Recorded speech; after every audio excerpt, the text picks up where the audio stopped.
Hello बच्चों, तो इस वीडियो में हम नीट 2025 के केमिस्ट्री से रिलेटेड सारे क्वेश्चंस डिटेल में सोल्व करेंगे। और ये हमारी फर्स्ट पार्ट होगा जिसमें हम क्वेश्चन नंबर 1 से लेके क्वेश्चन नंबर 15 तक करेंगे। तो चलिए पहला क्वेश्चन पढ़ते हैं। The ratio of wavelengths of the light absorbed bye a hydrogen atom when it undergoes n is equal to 2 to n is equal to 3 and n is equal to 4 to n is equal to 6 transitions respectively is। देखिए, आपको पता है कि hydrogen atom में जो आपकी ground state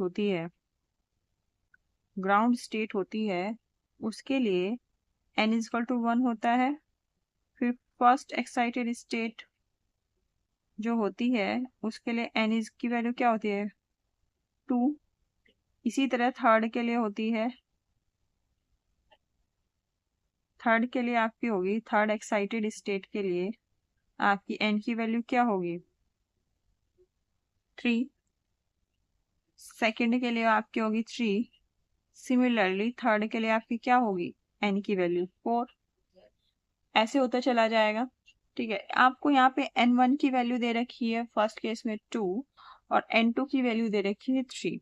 तो इन दोनों वैल्यूज को पुट करेंगे तो 4 ट्रांजिशंस 2 to 3 के लिए जब हम इसमें वैल्यू पुट करेंगे तो आपकी क्या वैल्यू आएगी 1/λ1 मान लेंगे।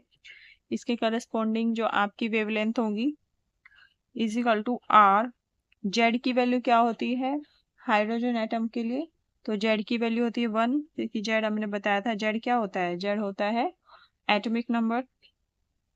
1/n1 की वैल्यू 2 है, ये मेंशन है क्वेश्चन में, और n2 की वैल्यू क्या है 3 है, ये भी क्वेश्चन में मेंशन है।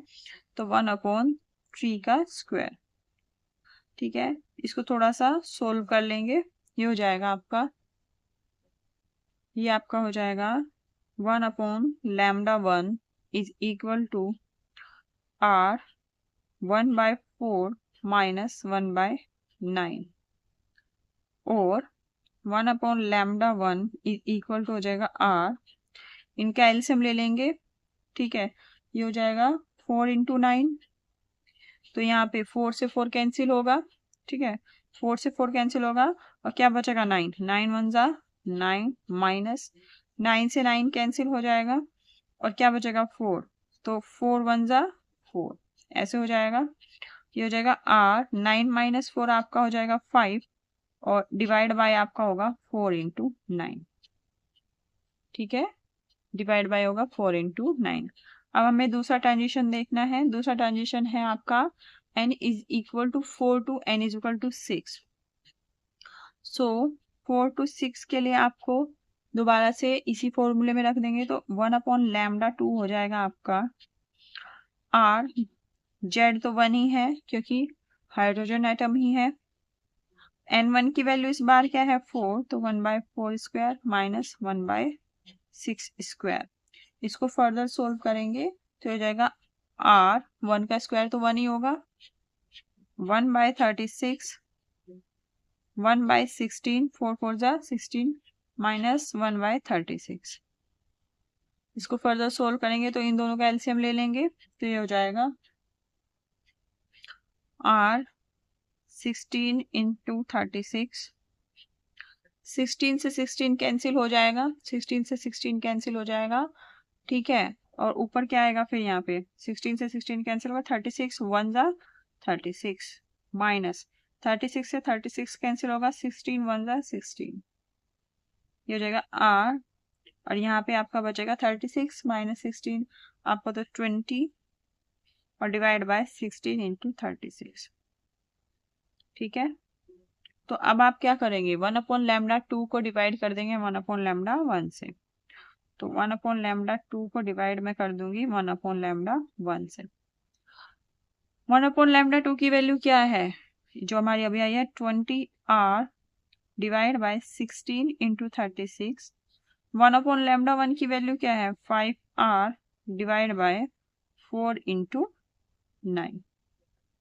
ठीक है, अब आपको पता है कि जब हमारे पास ऐसी सिचुएशन आती है तो जो दूर वाले आपके होते हैं कोफिशिएंट्स उनकी मल्टीप्लिकेशन हो जाती है पास वालों की पास वाले से। जैसे ये इधर है 1/λ2 डिवाइड बाय 1/λ1, तो दूर वाला है इसकी यहाँ पे होगी, तो 1 × λ1 क्या होगा, λ1 डिवाइड बाय पास वाले की पास के साथ, तो 1 × λ2 क्या हो गया, λ2 इज इक्वल टू, इसी तरह इसमें होगा, ठीक है, इसकी मल्टीप्लाई इसमें और इसकी मल्टीप्लाई इसमें, तो ये आ जाएगा 20R × 4 × 9 divide by 5R × 16 × 36। R से R कैंसिल हो जाएगा, 5 4 जा 20, ठीक है, 4 4 जा 16, 4 से 4 कैंसिल हो जाएगा, 9 4 जा 16, तो आपका जो रेशियो आएगा λ1/λ2 ये आएगा 1/4। तो देखते हैं कौन सा ऑप्शन है, तो option number D is the correct answer. ठीक है जी, चलिए अगले क्वेश्चन पे चलते हैं। क्वेश्चन नंबर 2 है, आपको ये सारे स्टेटमेंट्स पढ़ने हैं और आपको बताना है इनमें से कौन से ट्रू हैं। तो पहला है, unlike gallium that has a very high melting point, caesium has a very low melting point. Gallium का जिसका बहुत ज्यादा मेल्टिंग पॉइंट होता है, सीजियम का बहुत लो मेल्टिंग पॉइंट होता है। तो क्या ये बात सही है? तो ये बात सही नहीं है, क्योंकि दोनों के, गैलियम के भी और सीजियम के, पहली बात तो कंपेरेबल मेल्टिंग पॉइंट्स होते हैं और बहुत ही लो मेल्टिंग पॉइंट होते हैं। तो गैलियम का अगर आप मेल्टिंग पॉइंट देखें तो गैलियम का होता है 303 केल्विन और सीजियम का इसके आसपास होता है, सीजियम का होता है 302 केल्विन। तो 1 केल्विन का ही डिफरेंस होता है और ये कहते हैं कि अगर ये बहुत हाई है तो ये बहुत लो है, तो ऐसा तो नहीं है, बहुत ही कंपेरेबल मेल्टिंग पॉइंट है और कम है। तो आपका जो पहला स्टेटमेंट है, statement number A is incorrect. अगला स्टेटमेंट है, on Pauling scale the electronegativity values of nitrogen and chlorine are not the same. Pauling scale पे नाइट्रोजन और क्लोरीन की जो इलेक्ट्रोनेगेटिविटी वैल्यू है वो सेम नहीं है, तो ये भी रॉन्ग है। पॉलिंग स्केल पे इन दोनों की इलेक्ट्रोनेगेटिव वैल्यू सेम है, जो कि है इसकी भी 3 है और इसकी भी 3 है।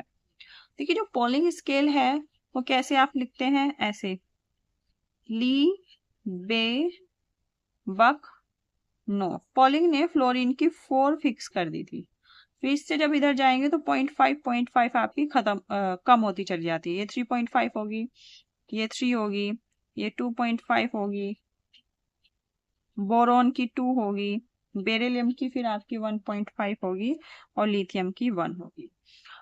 अब जब आप डाउन द ग्रुप आते हैं तो आपकी जो इलेक्ट्रोनेगेटिविटी की वैल्यू है वो भी कम होती चली जाती है। तो फ्लोरीन के बाद क्लोरीन है तो इसकी वैल्यू 3 होगी।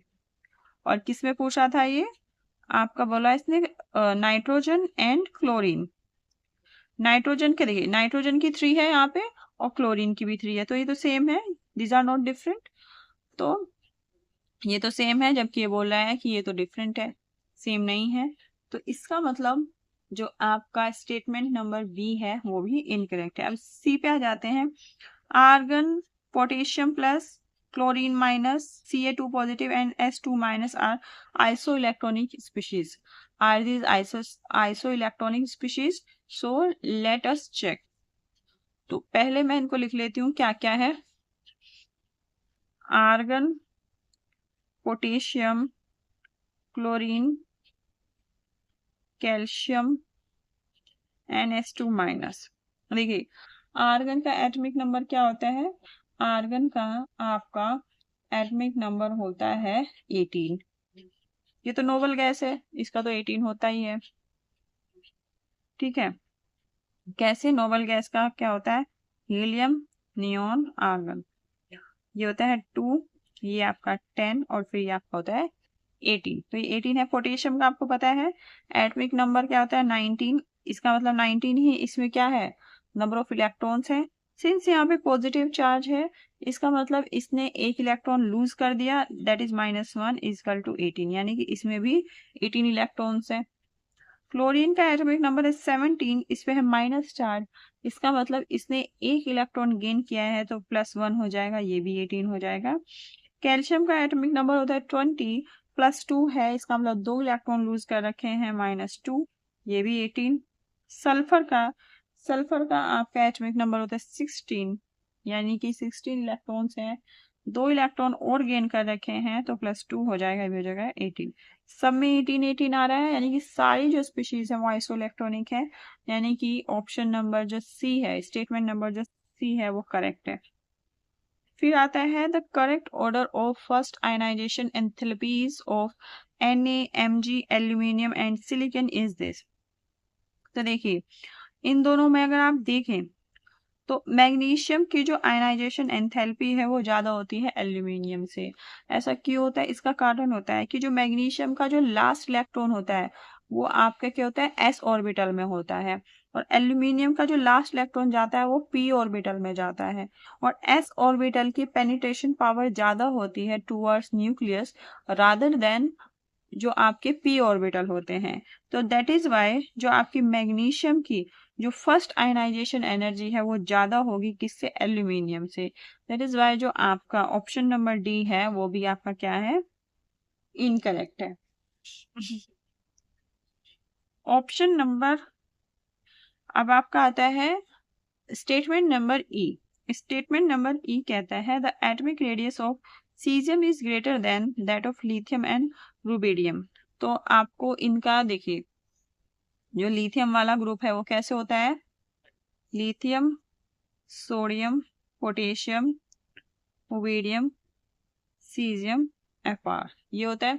और आपको पता है डाउन द ग्रुप जब जाते हैं तो जो आपकी एटॉमिक रेडियस है वो बढ़ती है। तो ये बिल्कुल सही है कि सीजियम की एटॉमिक रेडियस ज्यादा होगी लिथियम से और रुबिडियम से। तो आपका ऑप्शन नंबर यानी कि स्टेटमेंट नंबर ई भी आपका क्या है? करेक्ट है। तो 2 स्टेटमेंट मेरे इसमें करेक्ट है, एक स्टेटमेंट नंबर सी एंड एक स्टेटमेंट नंबर ई। तो आपका option number 2 is a correct answer. Question number 3 में लिस्ट 1 को लिस्ट सेकंड से आपको क्या करना है? मैच करना है। लिस्ट 1 में आपके आयंस दिए हुए हैं और लिस्ट 2 में आपको बताना है कि इनका ग्रुप नंबर कौन सा है जब आप कैटायन एनालिसिस करते हैं। तो इसके लिए आपको पता होना चाहिए कि भाई आपको कैटायन एनालिसिस के ग्रुप्स की नॉलेज होनी चाहिए। तो थोड़ी सी नॉलेज मैं आपको बता देती हूँ अभी। जैसे देखिए कैटायन एनालिसिस में 6 ग्रुप होते हैं। तो ग्रुप 1 में जो आपका है, ग्रुप 1 में आपके आते हैं आपके इनसोल्युबल क्लोराइड कैटायंस आते हैं। ग्रुप 1 में आपके आते हैं इनसोल्युबल क्लोराइड कैटायंस, और इनके एग्जाम्पल आपके हैं Pb2 पॉजिटिव, ठीक है, यानी कि ये क्लोराइड आयन के साथ रिएक्ट करके आपका क्या बनाते हैं? प्रेसिपिटेट बनाते हैं, ठीक है। Pb2 positive, Ag positive, Hg2 positive, ठीक है। ये आपके क्या है? ग्रुप 1 के हो गए। तो अब मैं देखूं इसमें ग्रुप 1 का कौन सा है? Pb2 पॉजिटिव, और मेरे यहाँ पे Pb2 पॉजिटिव है तो ग्रुप 1, तो इसको मैं 1 से मैच कर दूंगी। C का 1, तो C का 1 अगर आप देखेंगे 2 ऑप्शन में आ रहा है, एक तो ऑप्शन नंबर सेकंड एंड एक ऑप्शन नंबर 4, ठीक है। अब आगे मैं बताती हूँ। आगे आपका ग्रुप 2 है। ग्रुप 2 आपका कौन सा होता है? ग्रुप 2 होता है acid insoluble sulphide, acid insoluble sulphide.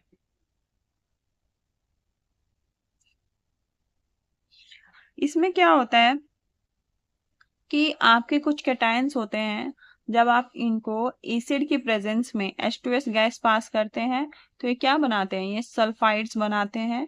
Insoluble sulphides के क्या बनाते हैं? प्रेसिपिटेट्स बनाते हैं।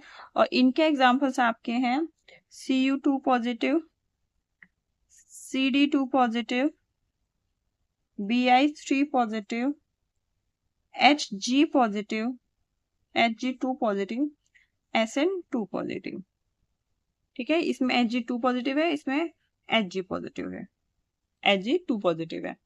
तो देखिए ग्रुप 2 का तो मेरे से पूछा ही नहीं हुआ है क्वेश्चन में, तो इसमें ग्रुप 2 का तो कुछ है ही नहीं। तो चलिए आगे बढ़ते हैं। ग्रुप 3 है। ग्रुप 3 में क्या है? ग्रुप 3 में आपके हैं base, insoluble sulfides and hydroxides। मतलब बेस के साथ ये क्या बनाते हैं, इनसॉल्युबल हाइड्रोक्साइड्स बनाते हैं। और जब बेस की प्रेजेंस में आप H2S गैस पास करेंगे तो आपके क्या बनाएंगे, सल्फाइड्स बनाएंगे। और इनसॉल्युबल का मीनिंग क्या होता है कि ये प्रेसिपिटेट बनाएंगे। ठीक है, तो ग्रुप 3 में कौन कौन से आयन्स है, ग्रुप 3 में आपके हो गए आपके Fe2 positive, Fe3 positive, Al3 positive and Cr3 positive. तो इसमें मेरे क्वेश्चन में कौन सा Al3 पॉजिटिव है, देखिए Al3 पॉजिटिव है, ये ग्रुप 3 का है, तो ग्रुप 3 ढूंढते हैं, ये रहा ग्रुप 3। तो आपका डी का सेकंड होना चाहिए, डी का सेकंड, ये डी का सेकंड आपको ऑप्शन नंबर 2 में मिल रहा है, तो यही ऑप्शन आपका करेक्ट है। बाकी के ग्रुप भी आप चेक कर सकते हैं। देखिए ग्रुप 3 तक हो गया। ग्रुप 4 में क्या होता है, ग्रुप 4 में आपके हैं, ग्रुप 4 में वो वाले आपके कैटाइंस आते हैं जो पहले सल्फाइड बनाते हैं, किसकी प्रेजेंस में, एल्कलाइन मीडियम में क्या बनाते हैं आपके, जब एल्कलाइन मीडियम में H2S गैस पास करते हैं तो इनसॉल्युबल सल्फाइड बनाते हैं, और फिर यही सल्फाइड एसिडिक मीडियम में क्या हो जाते हैं, सॉल्युबल हो जाते हैं। तो ग्रुप 4 के आपके ऐसे आपके क्या हो जाएंगे, केटाइंस। और ये कौन से होते हैं, कोबाल्ट वाले, CO2 positive, Mn2 positive, Ni2 positive and Zn2 positive. ठीक है जी, तो ग्रुप 4 का कौन सा है, देखें तो इनमें से कौन सा मैच कर रहा है इनमें से, तो ये CO2 पॉजिटिव कर रहा है। देखिए CO2 पॉजिटिव, CO2 पॉजिटिव किसका है, ग्रुप 4 का, तो ये थर्ड से मैच करेगा। ठीक है, तो देखो ऑप्शन नंबर ए का थर्ड बैठ रहा है, ए में तो सब में थर्ड ही दे रखा है, इसमें तो कोई कंफ्यूजन है ही नहीं। फिर आता है आपका ग्रुप 5। ग्रुप 5 में कैटायंस कौन कौन से होते हैं, ग्रुप 5 में कैटायंस होते हैं आपके जैसे कि Ba2 positive, Ca2 positive, Sr2 positive, इस टाइप के आयंस होते हैं जो कार्बोनेट्स और फॉस्फेट्स में क्या हो जाते हैं, प्रेसिपिटेट हो जाते हैं। ठीक है, तो अब ग्रुप 6 में जो आपका है, ग्रुप 5 इसमें पूछा नहीं हुआ है, ग्रुप 6 में आपका आ जाता है एल्कली मेटल्स, और एल्कली मेटल्स में जैसे Li positive, Na positive and K positive, तो और Mg2 पॉजिटिव। और जो प्रीवियस ग्रुप्स में मेंशन नहीं है आपके एल्कली एंड एल्कलाइन मेटल्स, वो सारे आपके ग्रुप 6 में आ जाते हैं। तो ग्रुप 6 में कौन सा आपका बैठ रहा है, Mg2 पॉजिटिव, देखें यहाँ पे, तो ये बैठ जाएगा आपका ग्रुप 6। तो अगर आपको मतलब 3 तक भी पता है ग्रुप की नॉलेज, तो आप ये क्वेश्चन बिल्कुल इजीली कर सकते हैं। तो चलिए अगले क्वेश्चन पे चलते हैं। क्वेश्चन नंबर 4 में आपको सिंपल आपको एक ऑर्गेनिक रिएक्शन दी हुई है, आपको इसका प्रोडक्ट बताना है। ठीक है, तो सबसे पहले HBr बेंजोइल परऑक्साइड, आपको पता है कि जो परऑक्साइड की प्रेजेंस में आपका कौन सा रूल लगता है, एंटी मार्कोनिकॉफ रूल। तो जो आपका जो निगेटिव आयन है ये होगा H positive and Br minus. Negative यानी ब्रोमीन आपका कहाँ अटैक करेगा, ब्रोमीन अटैक करेगा जहां लेस नंबर ऑफ क्या हो, जहाँ पे मोर नंबर ऑफ क्या हो, हाइड्रोजन हो। तो इस डबल बॉन्ड में नंबर ऑफ हाइड्रोजन यहाँ तो है ही नहीं, और यहाँ पे आपके कितने हैं, 1, तो ये आपका यहाँ पे अटैक करेगा। तो या फिर लेस ब्रांच्ड जगह आपका क्या करेगा, जहां ब्रांचिंग कम हो वहां पे आपका निगेटिव आयन क्या करेगा, अटैक करेगा। तो ब्रांचिंग इधर कम है तो यहाँ पे अटैक करेगा, तो यहाँ पे आपका Br आ जाएगा और ऊपर क्या आ जाएगा आपका H, तो ये डबल बॉन्ड गायब हो जाएगा। तो पहला प्रोडक्ट क्या बनेगा आपका CH3 एंड Br। ठीक है, फिर फर्दर इसमें रिएक्शन किससे करा रहे हैं, KCN से। तो जब आप KCN से रिएक्शन कराएंगे तो जो आपका ब्रोमाइड आयन है ये क्या होगा, ये हट जाएगा और Cn माइनस आ जाएगा। तो यहाँ पे हो गया आपकी SN2 रिएक्शन। और आपको पता है कि जो साइनाइड आयन है वो ज्यादा स्ट्रॉन्ग है किससे, ब्रोमाइड आयन से। तो साइनाइड आयन इसको क्या कर देगा, रिमूव कर देगा, और यहाँ पे आपका बनेगा ये वाला प्रोडक्ट, यहाँ बनेगा CH3 और यहाँ पे आपका आ जाएगा Cn।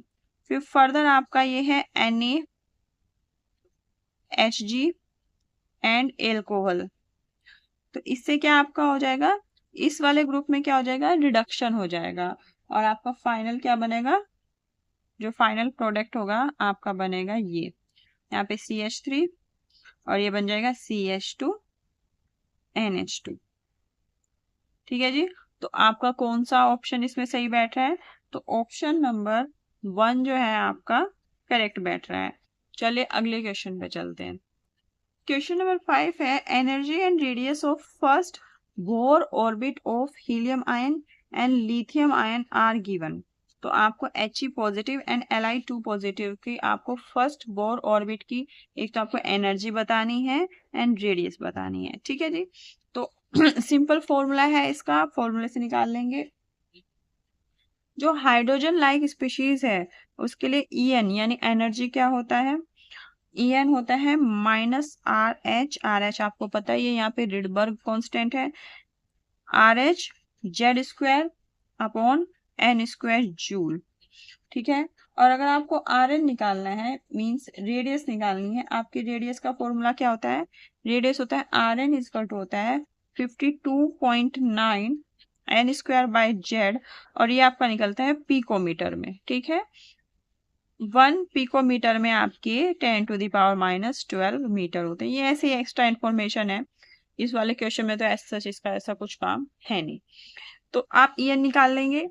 En में पहले निकालूंगी He पॉजिटिव के केस में, क्योंकि मेरे से यही पूछा है। इसके केस में En आपका निकलेगा, अब आपका En निकलेगा इसमें, रिडबर्ग कांस्टेंट की वैल्यू क्या होती है 2.18 इंटू 10⁻⁻18 और यहाँ पे आपका आ जाएगा Z की वैल्यू क्या है, हीलियम के केस में Z की वैल्यू आपको पता है 2 होती है, 2 का स्क्वायर। और सिंस फर्स्ट बोर ऑर्बिट है तो N की वैल्यू क्या होगी 1 स्क्वायर। तो ये आपका हो जाएगा -2.18 इंटू 10⁻⁻18 इंटू 4। ये पूरा आपका वैल्यू आ जाएगा यहाँ से -8.72 इंटू 10⁻⁻18 जूल। लिथियम के लिए भी हम एनर्जी की वैल्यू निकाल लेते हैं अभी के अभी। Li2 पॉजिटिव आयन के लिए भी निकाल लेते हैं। En आपकी हो जाएगी -2.18 इंटू 10⁻⁻18। लिथियम के लिए आपके Z की वैल्यू क्या है 3 और N की वैल्यू तो वही 1 है क्योंकि फर्स्ट बोर ऑर्बिट है। और इसकी वैल्यू आपकी आएगी लिथियम के केस में -19.62 इंटू 10⁻⁻18 जूल। तो पहले यही मैच कर लेते हैं। हीलियम के केस में आई है आपकी -8.72 इंटू 10⁻⁻18। तो देखते हैं कौन से ऑप्शन में है। इसमें है हीलियम के केस में -8.72 इंटू 10⁻⁻18, एक तो ये है और इसमें 16 आ रहा है, तो ये वाला तो बिल्कुल गलत है, 16 वाला तो है ही नहीं। ठीक है, इसमें भी 16 है, ये वाला भी गलत है, इन दोनों में है। तो इसमें ये आ रहा है, ठीक है, इसमें अलग है, तो ऑप्शन नंबर 1 ही सही है ना। आपको बाकी का चेक करने की जरूरत ही नहीं है। जब आप कोई क्वेश्चन पेपर सोल्व करते हो, अगर आपको इस तरह से मिले तो आप अपना टाइम बचा सकते हैं फर्दर उसको सोल्व करने के बजाय। लेकिन सिंस हम यहाँ पे डिटेल सॉल्यूशन कर रहे हैं तो हम Rn भी निकालेंगे। Rn क्या होता है ये, ठीक है, Rn की वैल्यू क्या होती है 52.9 N² बाई Z।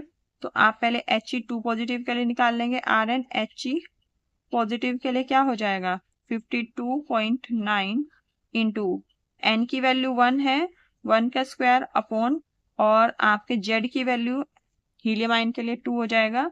ये आपकी आएगी वैल्यू इतने पिकोमीटर। ये वैल्यू आपकी आएगी 2 2 जा 4, 2 6 जा 12 और फिर आपका आ जाएगा और 0.4 पिकोमीटर। 2 4 जा 8 और 2 5 जा 10, ऐसे 26.45 पिकोमीटर। देखो यहाँ पे ये भी मैच हो रहा है। इसी तरह आप लिथियम के लिए निकाल लेंगे Rn Li2 पॉजिटिव के लिए निकाल लेंगे 52.9 N की वैल्यू तो 1 ही है और लिथियम के लिए आपका क्या है 3। इसको सोल्व कर लेंगे, इसको 3 से डिवाइड करेंगे तो आपका क्या आएगा 3 1 जा 3, 3 7 जा 21.36 जा 18। बस यहीं तक जरूरत है क्योंकि यहीं तक आपका आंसर दे रखा है 17.6। तो आपका ऑप्शन नंबर जो ए है वो आपका है करेक्ट। तो चलिए अगले क्वेश्चन पे चलते हैं। इसमें बताना है कि इनमें से कौन से आपके कॉम्प्लेक्स हैं जो पैरामैग्नेटिक है। पैरामैग्नेटिक कॉम्प्लेक्स होते हैं जिसमें अनपेयर्ड इलेक्ट्रॉन हो।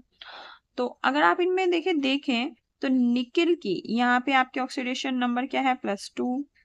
जब आप निकालेंगे यहाँ पे 0, यहाँ पे +2, यहाँ पे आपका हो जाएगा +2 और यहाँ पे भी 0।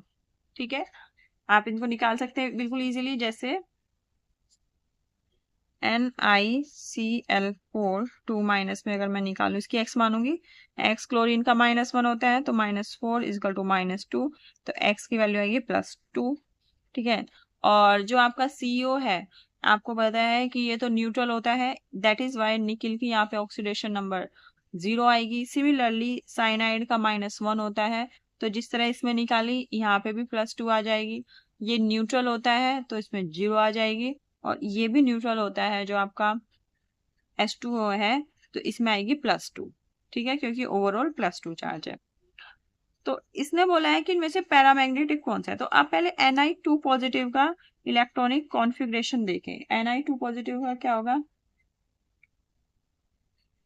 Ni2 पॉजिटिव होता है 3D 3D8 एंड 4s0, क्योंकि s ऑर्बिटल से आपके 2 इलेक्ट्रॉन रिमूव होते हैं।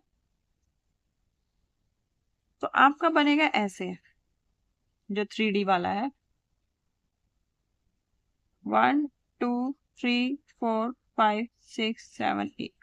तो जो आपके स्ट्रॉन्ग फील्ड लिगेंड है वो तो इसको पेयर अप कर देंगे, और फिर जो लिगेंड है वो फर्दर आगे फिल करेंगे ऑर्बिटल्स, और जो आपके वीक फील्ड लिगेंड्स है वो इसको पेयर अप नहीं करा पाएंगे। ठीक है, वीक फील्ड लिगेंड इसको पेयर अप नहीं करा पाएंगे, और वो आगे से ही आपके 4s से स्टार्ट हो जाएंगे क्या, फिल होना। तो आपको इसमें देखना है कि इसमें वीक फील्ड लिगेंड कौन से हैं। जहां जहां वीक फील्ड लिगेंड होंगे वहां वहां पेयरिंग नहीं हो पाएगी। तो जैसे आपका ऑप्शन नंबर ए है, इसमें क्लोरीन है, ये वीक फील्ड लिगेंड है तो पेयरिंग नहीं हो पाएगी, यानी कि ये आपका क्या है पैरामैग्नेटिक है।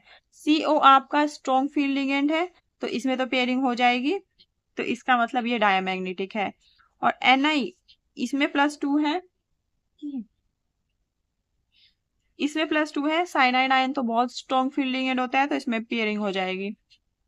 H2O further weak field ligand है तो इसमें पेयरिंग नहीं हो पाएगी, यानी कि ये आपका क्या है पैरामैग्नेटिक है। और PbH3 भी आपका स्ट्रॉन्ग फील्ड लिगेंड है तो इसमें क्या है, इसमें पेयरिंग हो जाएगी, तो इसलिए आपका डायमैग्नेटिक है। तो आपका ऑप्शन नंबर ए और ऑप्शन नंबर डी में आपके वीक फील्ड लिगेंड्स है, that is why A and D आपके क्या होंगे पैरामैग्नेटिक होंगे, और ऑप्शन नंबर 3 जो है आपका करेक्ट होगा।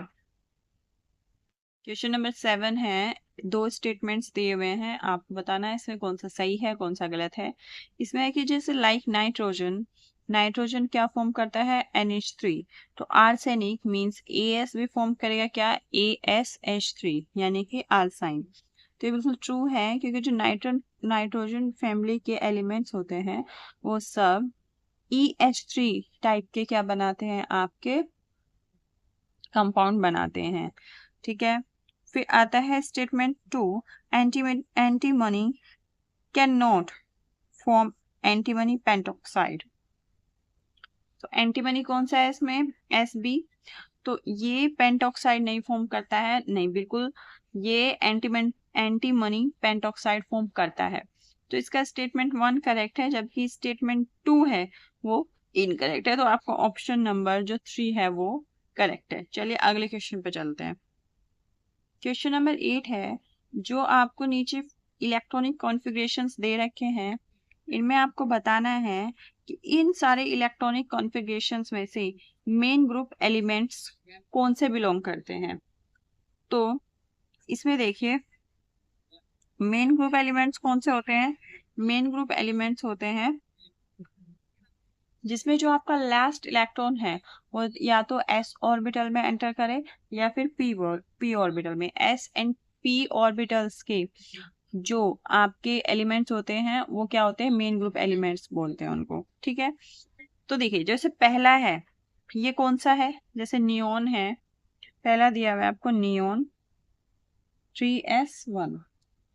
तो जो नियोन है वो आपको पता है वो जो नोबल गैसेस का ग्रुप है, ठीक है, उसमें कौन से नंबर पे आता है? हीलियम के बाद आता है नियोन।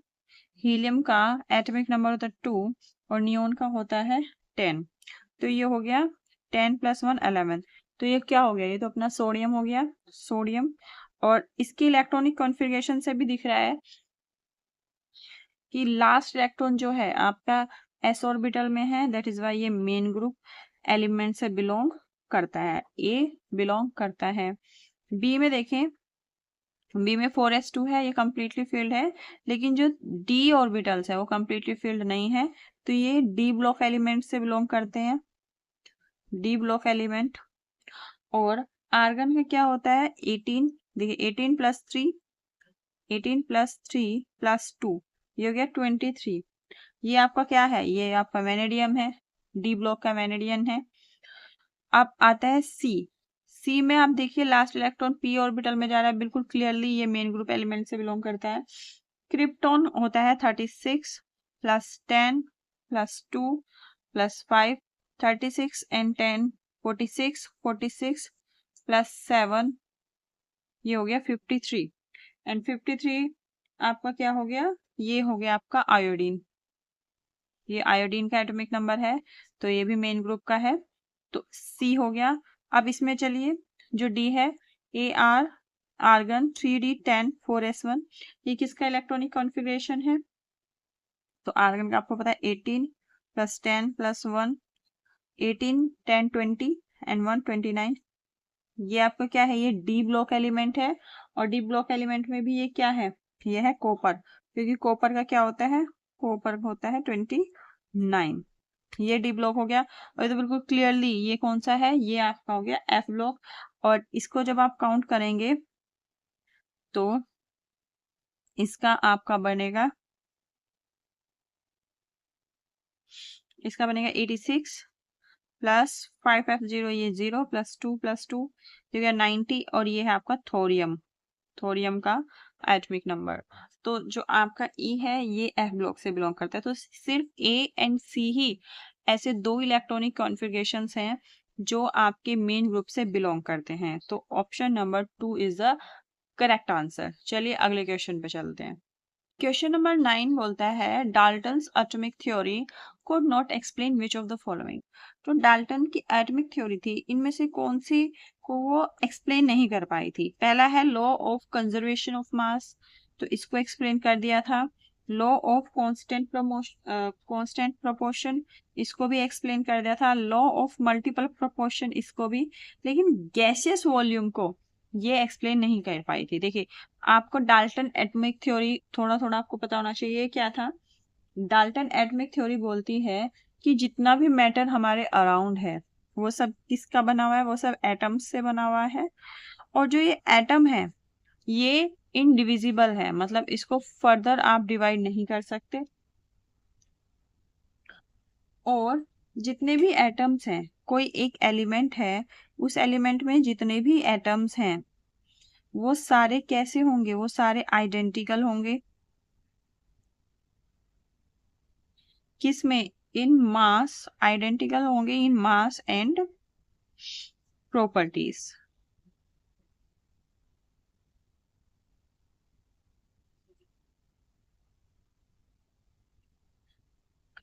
और किसी एलिमेंट का अगर आपको एटम दिया है, कुछ कोई दूसरा एलिमेंट है उसके एटम है, तो वो क्या होंगे? वो डिफरेंट होंगे। मींस डिफरेंट एलिमेंट्स के जो एटम्स हैं वो भी डिफरेंट होंगे।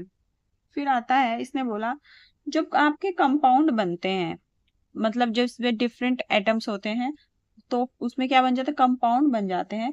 जो कंपाउंड्स हैं वो दो या दो से ज्यादा डिफरेंट टाइप के एटम्स उसमें क्या होते हैं? मिक्स होते हैं। तो बोला इसने कंपाउंड्स आर कॉम्बिनेशंस होता है डिफरेंट एटम्स का, compounds are combinations of two और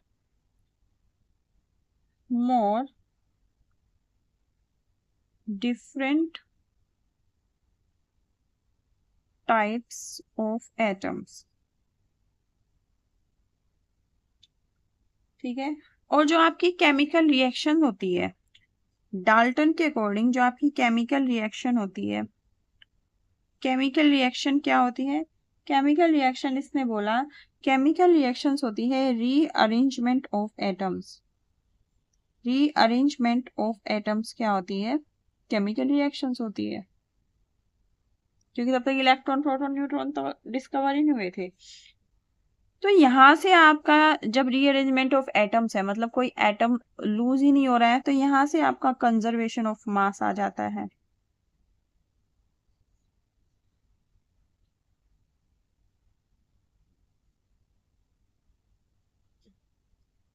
और लॉ ऑफ मल्टीपल प्रोपोर्शन क्या कहता है? लॉ ऑफ मल्टीपल प्रोपोर्शन कहता है कि जब भी कोई गैस रिएक्ट करती है, व्हेन गैसेस रिएक्ट, तो वो रिएक्ट क्या करती है? जब दो गैसेस रिएक्ट करती है सिंपल होल नंबर्स में वो रिएक्ट करती है। फिर आपका आता है लॉ ऑफ कांस्टेंट प्रोपोर्शन, तो ये वही हो गया। और लॉ ऑफ मल्टीपल प्रोपोर्शन ये भी यही है। लॉ ऑफ मल्टीपल प्रोपोर्शन कहता है कि जब दो एलिमेंट्स फॉर्म करते हैं, दो एलिमेंट्स दो से ज्यादा कंपाउंड फॉर्म करते हैं, वो भी डिफरेंट मासेस के, तो एक जो एलिमेंट है वो सेम नंबर के जो दूसरे एलिमेंट से कंबाइन करता है, तो वो किस में होता है? वो एक सिंपल रेशियो में होता है। तो जैसे कि आपका कार्बन है, ऑक्सीजन से उसने क्या किया?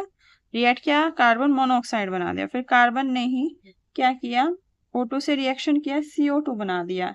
इसका जो मास है ये हो गया 1.33 ग्राम, और इसका मास हुआ इसका 2.666 ग्राम। तो जब इनका जो रेशियो देखेंगे, कार्बन तो सेम है, लेकिन इनका रेशियो किस में होगा? इनका रेशियो होल नंबर में होगा। तो जब आप इसको इसको डिवाइड करेंगे तो इसका रेशियो होल नंबर में आएगा। जब इसको डिवाइड करेंगे तो क्या आएगा? ये 1/2 आएगा। ठीक है, ये 2.666 1:2 आएगा, या फिर 2.66 1.33 इजकल टू ऑलमोस्ट 2। तो डाल्टन्स एटॉमिक थ्योरी आपकी कंजर्वेशन ऑफ मास भी बताती है, कांस्टेंट प्रोपोर्शन भी बताती है, और मल्टीपल प्रोपोर्शन भी इसने एक्सप्लेन कर दिया था। लेकिन लॉ ऑफ गैसियस वॉल्यूम को ये एक्सप्लेन नहीं कर पाया था। क्वेश्चन नंबर 9 है, जो डाल्टन्स एटॉमिक थ्योरी है वो इनमें से किसको एक्सप्लेन नहीं कर पाई थी? तो चलिए पहले डाल्टन्स एटॉमिक थ्योरी बताते हैं क्या होता है। डाल्टन ने बोला था कि जो आपका मैटर बना हुआ है, जो हमारे सराउंडिंग सारा मैटर है, वो किस चीज से बना हुआ है? वो बना हुआ है एटम से। और जो ये एटम है वो स्मॉलेस्ट इनडिविजिबल पार्टिकल है, मतलब इसको फर्दर आप डिवाइड नहीं कर सकते। अब क्वेश्चन आता है, अब ये है कि अब डिफरेंट डिफरेंट हम अपने चारों तरफ देखते हैं, डिफरेंट डिफरेंट मैटर होता है, डिफरेंट कलर्स होते हैं, अलग अलग चीजें होती है। तो इसने बोला कि जो डिफरेंट एलिमेंट्स हैं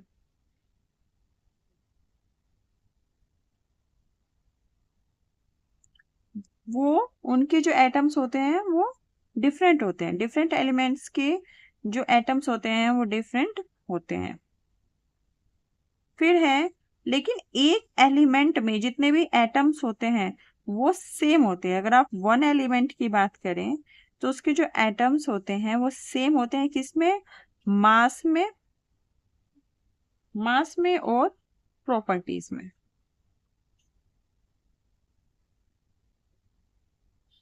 अब क्वेश्चन आता है कि तो फिर रिएक्शंस कैसे होती हैं, कंपाउंड्स कैसे बनते हैं?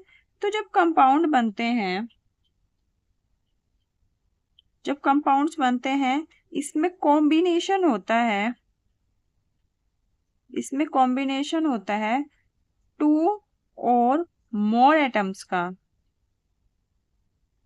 और ये एटम्स एक एलिमेंट से भी हो सकते हैं और एक से ज्यादा एलिमेंट से भी हो सकते हैं, राइट। उसके बाद आता है कि केमिकल रिएक्शंस कैसे हुई। केमिकल रिएक्शन फिर कैसे हुई। केमिकल रिएक्शन को इसने बोला कि केमिकल रिएक्शन और कुछ नहीं है बल्कि ये है रीअरेंजमेंट ऑफ एटम्स है, रीअरेंजमेंट ऑफ एटम्स है, ठीक है। अब इसने बोल दिया कि रीअरेंजमेंट ऑफ एटम्स है मतलब कोई भी एटम लूज नहीं हो रहा है, और यहीं से आपका कंजर्वेशन ऑफ मास प्रूफ हो जाता है। इसको ये क्या एक्सप्लेन कर पाया था, किससे, इस वाले रूल से। फिर ये है कि जब कोई केमिकल कंपाउंड होता है तो a given chemical compound always contain same elements in the same proportion by mass regardless of its source or how it was prepared। देखिए, कहीं से भी कोई भी कंपाउंड है, कैसे भी आपने उसको प्रिपेयर किया हो, कुछ भी किया हो, चाहे इसको लैब में बनाया हो चाहे वो नेचुरल सोर्स से आया हो, उसमें जो केमिकल कंपाउंड है उसमें वही एलिमेंट्स होते हैं, और क्या है, और उनका जो प्रोपोर्शन होता है वो भी सेम होता है, ठीक है। तो यहां से प्रूफ हो जाता है आपका लॉ ऑफ कांस्टेंट प्रोपोर्शन।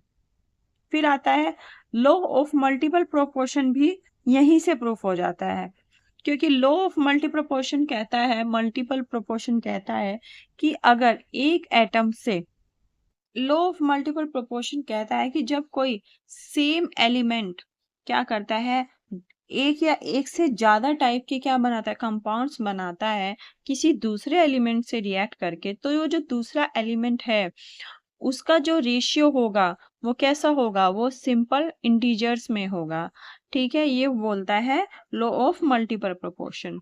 तो इन सब तीनों को इसने प्रूफ कर दिया था, लेकिन लॉ ऑफ गैसियस वॉल्यूम को ये नहीं एक्सप्लेन कर पाया था। लॉ ऑफ गैसियस वॉल्यूम क्या बोलता है, ये बोलता है कि जब when gases react they do so in simple whole number ratio, कि जब दो गैसेस रिएक्ट करती हैं वो सिंपल होल नंबर रेशियो में ही रिएक्ट करती हैं, चाहे आपको, और रेशियो ऑफ वॉल्यूम, और सिंपल जो होल नंबर जो रेशियो है वो किसका होता है, वो वॉल्यूम होता है at constant temperature and pressure. तो इस चीज को जो डॉल्टन है वो एक्सप्लेन नहीं कर पाए थे। चलिए अगले क्वेश्चन पे चलते हैं। तो इसका जो करेक्ट ऑप्शन है वो है ऑप्शन नंबर 4। क्वेश्चन नंबर 10 में है कि आपको बताना है इनका ऑक्सीडेशन नंबर जिन पे अंडरलाइन है। तो पहला है KO2। तो पोटेशियम चाहे कहीं भी हो वो हमेशा +1 ही ऑक्सीडेशन नंबर शो करता है, तो इसकी +1 हो गई। H2O2 है हाइड्रोजन परऑक्साइड। हाइड्रोजन परऑक्साइड में ऑक्सीजन की जो ऑक्सीडेशन नंबर होती है वो -1, आप ऐसे निकाल भी सकते हैं। 2 इंटू हाइड्रोजन की 1 प्लस 2 इंटू ऑक्सीजन का मैंने x मान लिया, और फिर इस इक्वेशन से मैंने ऑक्सीजन की ऑक्सीडेशन निकाल लिया। H2SO4 में आपको सल्फर का निकालना है, सल्फर का मैंने x मान लिया, और सिमिलरली इसी इक्वेशन से आपको सल्फर के ऑक्सीडेशन नंबर भी आप निकाल सकते हैं। चलिए अगले क्वेश्चन पर चलते हैं, क्वेश्चन नंबर 11 पे। क्वेश्चन नंबर 11 है if the half life for a first order reaction is 1 minute, T half आपको दे दिया 1 minute, then the time required for 99.9% completion of the reaction is closest to। तो 99.9% reaction complete होने के लिए आपका कितना टाइम लगेगा, ठीक है। तो टाइम कैसे निकालेंगे, देखिए फर्स्ट ऑर्डर रिएक्शन के लिए आपका टी क्या होता है, टी इक्वल टू होता है 2.303 डिवाइड बाई के log A/A-x। ए आपका इनिशियल आपकी कॉन्सेंट्रेशन है या इनिशियल अमाउंट है, और A-x जो है वो है आफ्टर टाइम t। तो अगर ऐसे आपकी रिएक्शन जारी है तो t इक्वल टू 0 पे अगर ये 100% है, A ने तो अभी रिएक्ट किया ही नहीं है, और t इक्वल टू t पे t इक्वल टू t क्या हो गया, कंप्लीशन, ऑलमोस्ट कंप्लीशन हो गया, क्योंकि 99.9% रिएक्शन हो चुकी है। तो 100 माइनस 99.9 यहाँ पे इसका खर्च हो जाएगा, और ये बन जाएगा आपका ये इधर जो आपका प्रोडक्ट बनेगा ये बनेगा 99.9% बन जाएगा। यहाँ पे कितना बचेगा 0.1%। ठीक है, यहाँ पे वैल्यू रख ले आप 2.303 डिवाइड बाई के लोग ए आपका 100 है और a माइनस एक्स आपका हो गया 0.1। यहाँ से आगे पॉइंट हटाएंगे, यहाँ पे ले जाएंगे, ये हो जाएगा 2.303 डिवाइड बाई के, ये लोग, और ये 10 टू द पावर कितना हो जाएगा, कितनी जीरोस है इसमें, 1 2 3, 3 जीरोस है, तो हो जाएगा 2.303 अपॉन के। और आपको पता है जब ये बेस सेम होता है, ठीक है, तो इसके ये कहाँ आ जाता है, ये फ्रंट में आ जाता है, तो इंटू 3 और लोग आपका कैंसिल हो जाएगा। ठीक है, अब मुझे के की वैल्यू चाहिए, है ना। के की वैल्यू मैं कहाँ से निकालूंगी, जो मुझे टी हाफ दे रखी है 1 मिनट यहाँ से, तो आपको पता है के हो जाएगा आपका 0.693 divide by T half for first order reaction, तो इजिकल टू हो जाएगा 0.693 और टी हाफ दे रखा है 1 मिनट। ठीक है जी, तो के की वैल्यू मेरी आएगी 0.693, ये वैल्यू मैं यहाँ पे रख दूंगी, तो टी आ जाएगा आपका 2.303 डिवाइड बाई 0.693 इंटू 3। जब आप इसको सोल्व करेंगे तो ये आपका आएगा 9.96 मिनट, या फिर आप अप्रोक्सीमेट इसको कर देंगे 10 मिनट्स। तो 10 मिनट्स किस में आ रहा है, 10 मिनट आ रहा है आपको ऑप्शन नंबर 4 में, तो यही ऑप्शन आपका करेक्ट है। क्वेश्चन नंबर 12 है, the correct order of wavelength of light absorbed by the following complexes is, तो वेवलेंथ ऑफ लाइट का आपको बताना है क्या करेक्ट ऑर्डर होगा। आपको पता है जो ई होता है वो इनवर्सली प्रोपोर्शनल होता है किससे, वेवलेंथ यानी लैम्डा से, यानी कि जितना आपका एनर्जी गैप होगा उतनी ही जितने ज्यादा आपका एनर्जी गैप होगा उतनी ही कम आपकी क्या होगी, वेवलेंथ होगी। ठीक है, और एनर्जी गैप ज्यादा किस में होगा, जिसमें लिगेंड की स्ट्रेंथ जो होगी ज्यादा होगी। तो अगर आपकी स्ट्रेंथ ऑफ लिगेंड ज्यादा है तो आपका एनर्जी गैप भी ज्यादा होगा। ठीक है, और यानी कि अगर एनर्जी गैप ज्यादा होगा यानी कि जो एनर्जी अब्जॉर्ब करनी पड़ेगी, ठीक है, एक्साइटेड स्टेट में जाने के लिए वो भी ज्यादा एब्जॉर्ब करनी पड़ेगी, वो भी ज्यादा, और जितनी ज्यादा एनर्जी एब्जॉर्ब करेंगे आपका जो लैम्डा है एब्जॉर्प्शन का उतना ही कम होगा। तो इसका मतलब लैम्डा सबसे ज्यादा कम किसके लिए होगा, लैम्डा सबसे ज्यादा कम होगा आपका, लैम्डा सबसे ज्यादा कम आपका होगा किसके लिए, जिसमें लैम्डा सबसे ज्यादा कम होगा सबसे स्ट्रॉन्ग फील्ड के लिए। ठीक है, यानी कि जो सबसे ज्यादा एनर्जी गैप क्रिएट करेगा लैम्डा सबसे कम उसका होगा। तो देखिए इसमें सबसे स्ट्रॉन्ग है आपका साइनाइड आयन, तो सबसे ज्यादा जो एनर्जी गैप है यही क्रिएट किएगा, सबसे जो ज्यादा एनर्जी गैप यही क्रिएट करेगा, इसका मतलब सबसे कम वेवलेंथ इसकी होगी। तो बी की वेवलेंथ देखिए दो ऑप्शन में सबसे कम है, option number 1 and option number 2।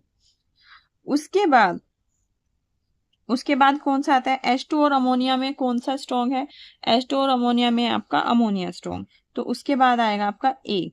ठीक है, तो बस यहीं से आपका ऑप्शन नंबर 2 करेक्ट हो जाएगा, आगे आपको चेक करने की जरूरत ही नहीं है। ठीक है, चलिए अगले क्वेश्चन पे चलते हैं। क्वेश्चन नंबर 13 में आपको बताना है कि जो ई कंपाउंड्स हैं इनमें से सिस ट्रांस आइसोमर्स की फॉर्म में कौन रह सकता है। तो पहले देखते हैं जो कौन सा इसमें से ज्योमेट्रिकल आइसोमेरिज्म शो करेंगे। पहले देखते हैं पेन टू इन, तो पेन टू इन क्या होता है, ये 1 2 3 4 5, 5 का पेंटा बनता है, तो 2 इन है, पेंट 1 इन है सॉरी, तो पेंट 1 यहां से तो हो जाएगा CH2, यहाँ पे हो जाएगा ऐसे, कार्बन की वैलेंसी आप कंप्लीट करेंगे 1 2 3 और यहाँ पे एक H लग जाएगा। तो आपको पता है सिस ट्रांस आइसोमेरिज्म के लिए आपका जो डबल बॉन्ड है उसके आसपास आपके डिफरेंट ग्रुप अटैच होने चाहिए। तो यहाँ पे देखिए एक तो ये यहाँ पे अगर आप इसको खोल के बनाए, यहाँ पे एक H आ जाएगा और नीचे आपका ये आ जाएगा। तो ये तो डिफरेंट है बट ये सेम है, तो ये तो ज्योमेट्रिकल आइसोमेरिज्म शो ही नहीं करेंगे, तो इसको तो सिस ट्रांस में आप लिख ही नहीं पाओगे। फिर आता है 2 मिथाइल हेक्स टूइन, इसको भी ऐसे लिख लेंगे। तो इसमें हेक्स है तो 6, हेक्सा किसके लिए यूज करते हैं? 6 के लिए, 1 2 3 4 5 एंड 6। इसमें है 2 मिथाइल, 1 2 इधर से कर लेते हैं, 1 2 मिथाइल हेक्स टूइन, तो टूइन भी यहीं पे है, तो CH3, और यहाँ पे आ जाएगा 1 2 3 4 CH2 CH2 CH3। यहीं पे देखिए ये दोनों सेम है आपके डबल बॉन्ड के पास, तो ये भी शो नहीं करेगा। फिर आता है 1 1 डाई मिथाइल साइक्लोप्रोपेन, तो आपके जो साइक्लिक कंपाउंड है उसमें जो आपका कायरल सेंटर है उसके क्या होने चाहिए? उस पे आपके डिफरेंट आपके होने चाहिए क्या? डिफरेंट डिफरेंट ग्रुप्स उससे अटैच होने चाहिए। तो अब आपका साइक्लोप्रोपेन बना लेते हैं पहले ये, और 1 1 डाइमिथाइल, तो ये आपका क्या है? ये तो सेम हो गए, तो ये भी शो नहीं करेगा। फिर फोर्थ में आएगा 1 2 डाइमिथाइल साइक्लोहेक्सेन।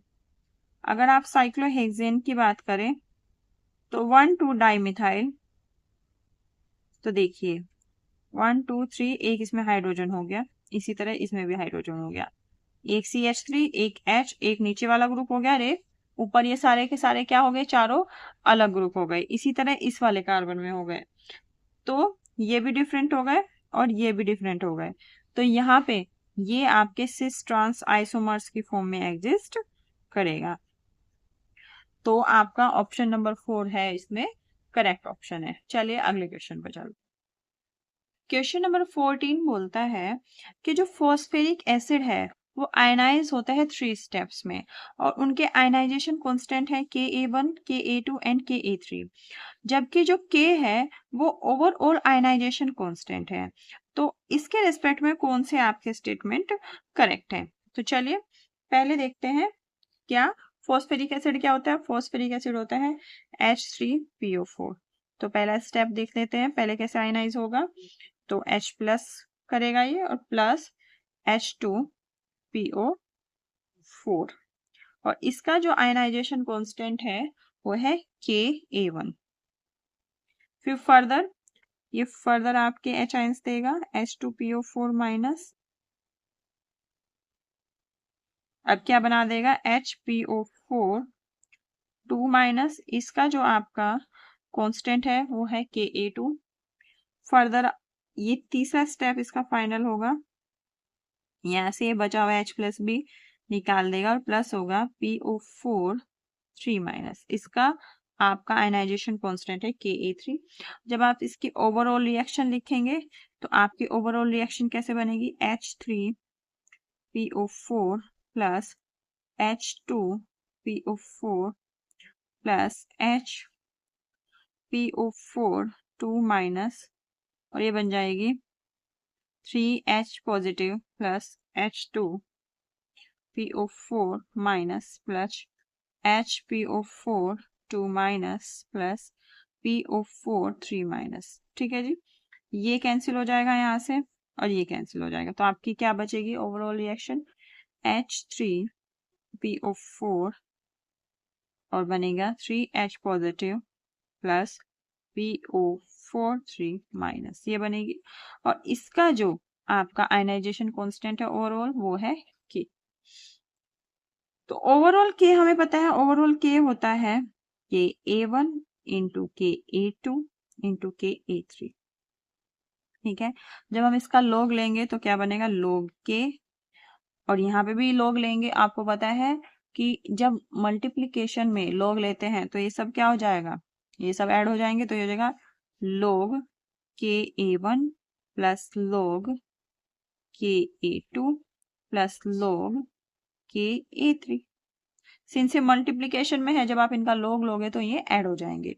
तो फर्स्ट वाला जो आपका स्टेटमेंट ए है ये करेक्ट है। अब बोला है कि H3PO4 is a stronger acid than H2PO4 minus and HPO4 2 minus. तो ये भी बिल्कुल सही है। ऐसे क्यों स्ट्रॉन्गर एसिड है? स्ट्रॉन्गर एसिड इसलिए है जब निगेटिव चार्ज इंक्रीज करता है तो H आयंस लूज करने की टेंडेंसी जो होती है वो कम हो जाती है, इसी वजह से H3PO4 एक स्ट्रॉन्गर एसिड है। फिर है Ka1 is greater than Ka2 is greater than Ka3। तो ये भी बिल्कुल सही है कि जो शुरुआत में है, ठीक है, जो Ka1 है, जब फर्स्ट टाइम H आयंस निकलता है तो उसका जो आयनाइजेशन कांस्टेंट है उसकी वैल्यू ज्यादा होती है, फिर दूसरे वैल्यू की उससे कम होती है, फिर तीसरे वैल्यू की उससे कम होती है। तो ऑप्शन नंबर सी भी करेक्ट है। Ka1 इन दोनों का एवरेज होती है, नहीं, ये गलत है। Ka1 Ka3 plus Ka2 divide by 2 नहीं होता, तो इनका एवरेज नहीं होती। तो A B C आपके करेक्ट है, यानी कि ऑप्शन नंबर 4 आपका करेक्ट है। चलिए अब चलते हैं क्वेश्चन नंबर 15 पे। क्वेश्चन नंबर 15 बोलता है इनमें से कौन सा बेंजीन नहीं देगा। तो जो फर्स्ट है ये देगा, क्योंकि इसमें डी कार्बोक्सिलेशन रिएक्शन हो जाएगी, तो ये CO2 निकल जाएगा यहाँ से, यहाँ पे बेंजीन मिल जाएगी आपको।